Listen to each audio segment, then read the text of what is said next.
Bonjour à tous, bienvenue à cette dévotion. Quelle joie de vous retrouver encore ce matin. L'Éternel est à l'œuvre dans ta vie et sache que quand il est à l'œuvre dans ta vie, c'est pour travailler en toi et à travers toi. N'oublie jamais ça. Dieu veut faire de toi un instrument de bénédiction. C'est pourquoi remplir ta vie de la parole de Dieu est très importante. C'est une action importante. Et fais-le. Continue d'agir. Choisis de remplir ta vie, de nourrir ton esprit avec la parole de Dieu. N'oublie pas que la parole, c'est la nourriture spirituelle. Donc, tu es bienvenu à cette méditation. Aujourd'hui, Dieu a une bonne parole pour nous, une parole qui est d'actualité. Mais avant, nous allons prier le Seigneur pour lui recommander ce temps que nous allons passer ensemble. Père éternel, nous te remercions, nous te glorifions de ce que tu nous aimes, tu nous as conduits dans cette nouvelle année pour nous faire encore du bien. Seigneur, on n'est jamais fatigué de nous nourrir de ta parole, car elle est inspirée, elle est appropriée, elle est actualisée et elle est adaptée. Merci de nous enseigner ce matin au nom de Jésus-Christ. Alléluia. Amen. Dans Éphésiens, le chapitre 6, quand nous lisons à partir du verset 10, nous pouvons nous rendre compte qu'il y est écrit « Au reste, fortifiez-vous dans le Seigneur et par sa force toute puissante. Revêtez-vous de toutes les armes de Dieu afin de pouvoir tenir ferme contre les ruses du diable, car nous n'avons pas à lutter contre la chair et le sang, mais contre les dominations, contre les autorités, contre les princes de ce monde, des ténèbres, contre les esprits méchants dans les lieux célestes. » Voilà, c'est clair, nous sommes dans une lutte. La question que je me pose, cette lutte a-t-elle une fin pendant que nous sommes sur la terre? Non. C'est pourquoi il est bon de se rendre compte que il y a une lutte continue.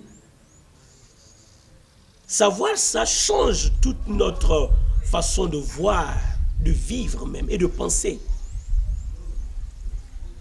Nous sommes dans une lutte continue, c'est-à-dire sans fin. Il n'y a pas de trêve. Et à tout moment, et en tout lieu. Et tous les coups chevalent dans cette lutte. Pourquoi? Parce que la parole de Dieu elle a été claire là-dessus. Nous n'avons pas à lutter contre la chair ni le sang. C'est-à-dire, ton véritable ennemi n'est pas ton frère, n'est pas ta soeur, n'est pas ton époux, ni ton épouse, ou même tes enfants. Même pas ceux qui viennent se présenter comme tes ennemis. Ils ne sont pas les véritables ennemis. Ton ennemi véritable, c'est Satan, ce sont les démons. Et alors, ce n'est pas des êtres physiques ou visibles. Donc, c'est une lutte spirituelle. Et donc, nous voici dans une nouvelle année.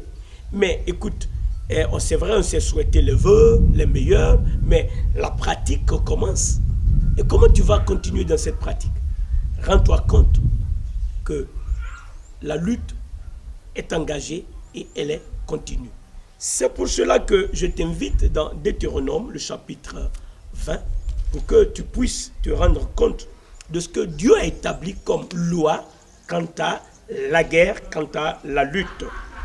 Au chapitre 20 de Deutéronome, nous lisons le verset 1. « Lorsque tu iras à la guerre contre tes ennemis et que tu verras des chevaux et des chars, et un peuple plus nombreux que toi, tu ne les craindras point. Car l'Éternel, ton Dieu, qui t'a fait monter du pays d'Égypte, est avec toi. » Alléluia. Ça, c'est une bonne nouvelle. Ça, c'est quelque chose qu'il faut saisir.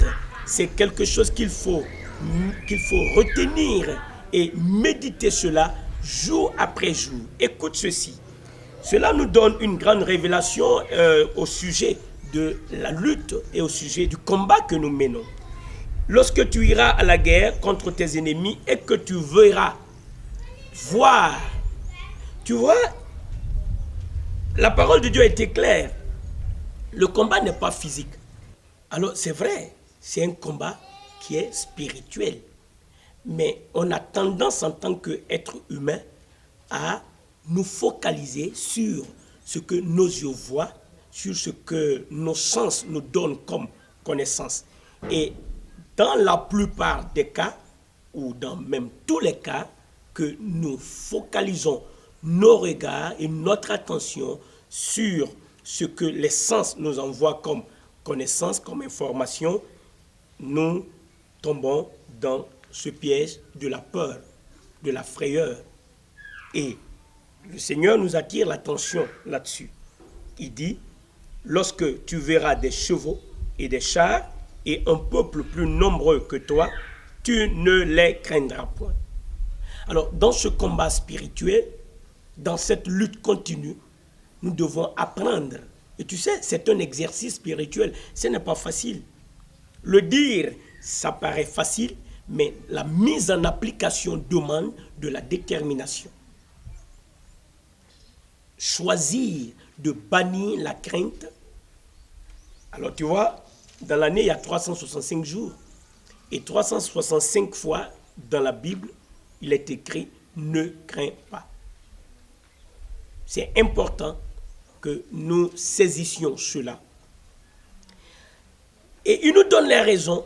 Il dit « car l'Éternel, ton Dieu, qui t'a fait monter du pays d'Égypte, est avec toi ». Alors, quel est le point essentiel dans ce passage? Que devons-nous retenir aujourd'hui? Sur quoi nous devons mettre notre attention? Sur quoi nous devons fixer nos regards quand nous lisons ce passage? La présence de Dieu, l'Éternel qui est avec toi. En cette nouvelle année, travaille à cela. Travaille à la communion avec Dieu. C'est très important. Mais beaucoup de ceux qui sont en train de voir ce message ou d'écouter ce message n'ont pas encore connu Christ. Mais pour que Dieu soit avec toi, si nous voulons appliquer ce qui s'est passé avec le peuple d'Israël à notre cas, à notre contexte, à notre époque, aujourd'hui, pour que Dieu soit avec toi, tu as besoin de recevoir Jésus-Christ. Car la parole de Dieu déclare, car tous ont péché et sont privés de la gloire de Dieu. Quand tu es privé de la gloire de Dieu, tu ne peux pas bénéficier de la présence de Dieu. C'est pourquoi la question cruciale du péché doit être résolue. Et le Seigneur Jésus est venu pour ça. Et la parole de Dieu nous dit, Dieu nous montre son amour en ce que lorsque nous étions encore des pécheurs, Christ est mort pour nous. Et le sang de Jésus qui a coulé, c'est ce sang qui nous réconcilie avec Dieu. Et cette réconciliation, ce n'est pas pour un jour, ce n'est pas pour un mois, ce n'est pas pour un an. C'est, nous entrons dans cette réconciliation et nous l'entretenons, nous entrons dans cette communion aussi longtemps que nous serons sur cette terre, et c'est pour l'éternité. C'est pourquoi la vie, la classe de vie que Dieu nous donne, c'est la vie éternelle, la vie de Dieu, la vie en abondance. Alors, toi qui n'as pas encore reçu Christ, l'appel t'est lancé et le moment est favorable maintenant. Le temps de Dieu, c'est maintenant. Accepte Christ, reçois-le et c'est simple de le faire. La parole de Dieu nous donne des instructions là-dessus. 2 choses fondamentales qu'il faut faire. La première, crois dans ton cœur que Jésus-Christ qui est mort pour tes péchés, il a été ressuscité et il est assis à la droite du Père. La deuxième chose qu'il faut faire, c'est de confesser, de proclamer, de dire dans ta bouche que Jésus est ton Seigneur. Le dire est très important. Spirituellement, cela te transpose dans le royaume des cieux. Alléluia. Et c'est cela que tu dois faire pour rentrer en communion avec Dieu, pour que Dieu soit avec toi. Alors toi qui as déjà reçu Christ, il est important que tu saches que pour toi, tu as besoin de faire le premier pas, c'est de bannir la crainte. Parce que la confiance que tu as placée en Dieu n'est pas gratuite. Et ce Dieu, regarde, il a donné ici un élément qui justifie que tu as vraiment droit de ne pas craindre. Il dit, car l'Éternel, ton Dieu, regarde l'appartenance, ton Dieu, il est ton Dieu parce que tu as reçu Christ. Il n'est pas le Dieu lointain, il est le Dieu qui est proche, il est ton Dieu. Donc, tu es à lui et il te donne le droit d'être son enfant. Donc, tu as le droit d'être héritier de Dieu. Donc, il est ton Dieu. Et quand tu reçois Christ, il devient ton Père céleste. Cette communion entre Dieu et toi doit être préservée. Comment, en tant qu'enfant de Dieu, tu peux préserver cette communion? Dans la qualité de ta marche avec Dieu. Le péché n'est plus un élément avec lequel tu dois jouer. Chaque fois que tu jettes un regard sur le péché, tu brises la communion avec Dieu. C'est pourquoi, si tu veux préserver cette communion, romps avec le péché. Il n'est pas agréable pour toi. Il n'est pas bénéfique pour toi. Il est très important de saisir cela. La communion avec Dieu. Et chaque fois que tu choisis d'obéir à Dieu, tu es en train de préserver cette communion avec Dieu. Donc, il sera avec toi. Et n'oublie pas, la lutte est continue. La lutte, ça se passe à tout moment, mais elle est invisible. Alors, tu es préservé, tu gagnes ce combat jour après jour, instant après instant, dans n'importe quelle position et quel lieu, tu auras le dessus si tu peux travailler sur la communion avec Dieu. C'est très important. Donc, celui qui n'a pas Christ a besoin d'entrer dans cette communion et marcher dans cette communion. Nous qui avons Christ, notre plus grande responsabilité, c'est de préserver cette communion. Et ça se fait, comme je l'ai dit, lorsque nous choisissons d'obéir à Dieu et de rompre avec le péché. Et il est important de savoir que Dieu nous rappelle un fait. Toi qui es enfant de Dieu, tu sais ce fait. Il nous le rappelle. Toi qui n'es pas enfant de Dieu, peut-être tu as eu écho de ce fait. Comment Dieu a fait sortir le peuple d'Israël qui était esclave en Égypte? Pas des grands miracles, pas des grands prodiges, pas son bras puissant étendu. La parole de Dieu nous le dit. Dieu a endurci le cœur de Pharaon. Mais pourquoi? Pour éclater sa gloire. Quand Pharaon a envoyé ses chars, il a envoyé ses chevaux, ses cavaliers contre les enfants d'Israël qui avaient les mains nues au bord de la mer Rouge. Quand ils étaient là, ils étaient apeurés. Mais quand Dieu leur a parlé, il leur a dit, pourquoi c'est écrit?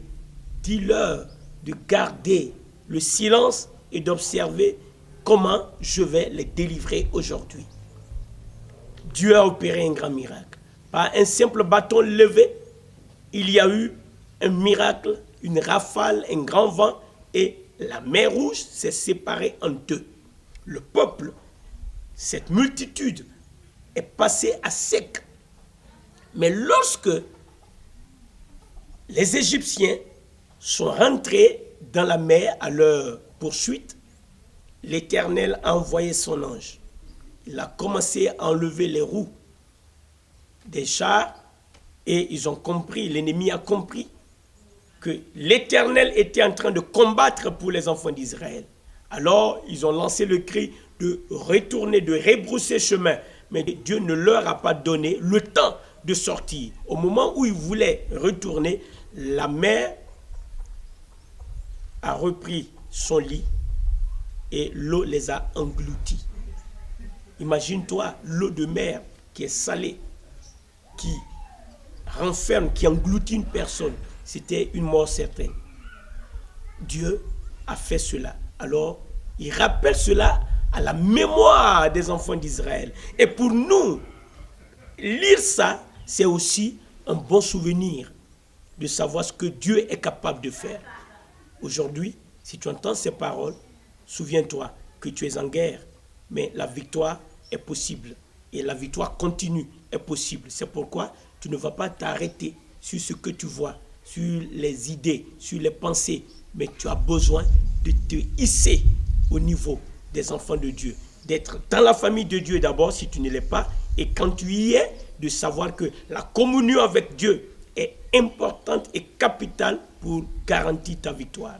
Père Saint, nous te remercions, nous te glorifions. Nous voici dans cette nouvelle année, plein de défis, encore des défis nous attendent, mais nous avons besoin d'avoir la victoire jour après jour et mois après mois, et globalement cette année, nous voulons marcher dans la victoire.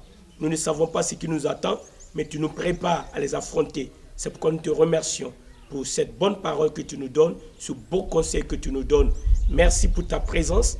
Merci d'aider ceux qui n'ont pas encore Christ à entrer à la bergerie. Et permets que nous qui y sommes, nous puissions garder la communion avec toi afin que la victoire nous soit garantie. Merci de tendre ton bras, ô Père, pour faire des miracles, des prodiges, des signes, guérir les malades au nom de Jésus. Que la base des infirmités soit détruite au nom de Jésus.